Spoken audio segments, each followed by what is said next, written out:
What's up mga kuya ko dyan? Nandito na naman ang yung pinuno, ang pambansang Kuya Koy. Pero di tayo mangunguyakoy ngayon kasi pupunta tayo sa Mexico. Mexico, Pampanga. Akala nyo sa ibang bansa na, no? Saka na yun kapag mayroon na tayong sariling airplane. Mag-iipon muna tayo. Sa ngayon, ang una natin pag-iipunan ay ang camera pang vlog. Pangit kasi ng cellphone ko eh. Bilis pa malobot kaya nga di ko na video ang lahat ng nadaanan ko.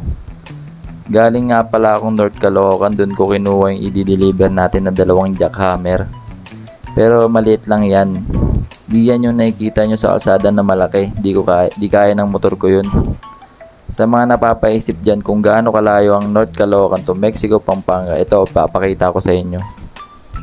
Yan, 2 hours and 20 minutes layo, no? Pero sanay na ako dyan eh, okay lang yan. Parang ano lang yan, mula Bulacan tapos papunta dun sa amin sa Cavite. Sanay na ako dyan. Nung unang punta ko nga dyan eh, kaso linggo kasi yun, kaya parang ang bilis lang din ang biyahe. Pero nung pumunta ako ng mga weekdays, grabe, traffic. Doon ko naramdaman ng hirap pala talaga kumita. By the way guys, may kwento ako sa inyo tungkol dito sa customer na to. Alam nyo ba dating binubook niya pa to? Ngayon kasi hindi na. Itong customer ko na to kasi laging merong kukuhaing pera, minsan 10k, minsan 15k, minsan naman 5k lang. Ano kasi yun eh, COD yung tawag dun sa shop ko. Kumbaga dadaling ko yung item dun sa drop off, tapos babayaran ako, tapos yung bayad ibabalik ko dun sa sa sender, dun sa customer ko. Syempre kahit sinong seller, gusto nila, sigurado sila na makakabalik yung pera sa kanila. Saka syempre gusto nila na meron silang makahabol na rider kung sakali mang itakbo kayo. Kaya ang gusto na itong customer ko ay i-book. Isang araw, nung nakailang kuha na din ako sa kanya, mga 3 kuha ko na ata yun, nagbabaka sakali ako, sabi ko sa kanya, since na malapit lang ako at lagi naman na nakakuha sa kanya, eh baka pwedeng ako na lang kuhain niya palagi. Yung tipong tawagan niya na lang ako, huwag na i-book. Yun nga lang, di siya pumayag. Sabi niya sa akin na scam na daw siya dati. Nakbuhan daw siya ng 15k. Kaya ganun na lang siya, hindi nagtitiwala sa mga rider. Kaya gusto niya lagi na nakabook. Ako syempre, naiintindihan ko naman siya. Kaya hindi ko na siya pinilit.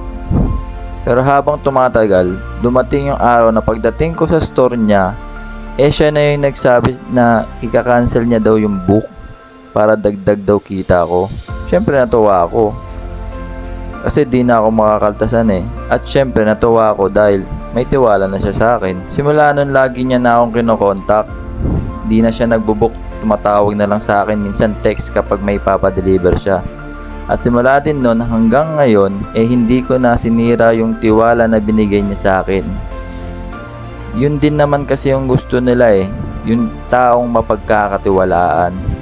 Kasi pinaghirapan din nila yan para makapagpuhunan, di ba? Gusto ko lang naman sabihin sa inyo mga koys na oo, malaki yung 15k or 10k. Malaki para sa atin yon. Para sa ating mga minimum lang ang kinikita. Pero di sa atin yun eh. Malaki yun pero malaking karma ang babalik sa atin. Di natin kayang kitain sa isang araw pero di ko din kayang sikmurain na ipapakain ko sa pamilya ko yun. Saka naisip ko pa nga yung kikitain ko sa kanya eh, na 1.5 minsan 1k, yun talaga malaki. Pag nagtrabaho ka sa kumpanya, di ka kikita ng ganun sa loob na 8 oras. Kaya kahit maliit ang sahod o ang kinikita mo, mangitim ka man dahil sa init ng araw, mabasa ka man dahil sa ulan, at maabutan ka man ng baha sa daan, okay lang yan. Ang importante, marangal.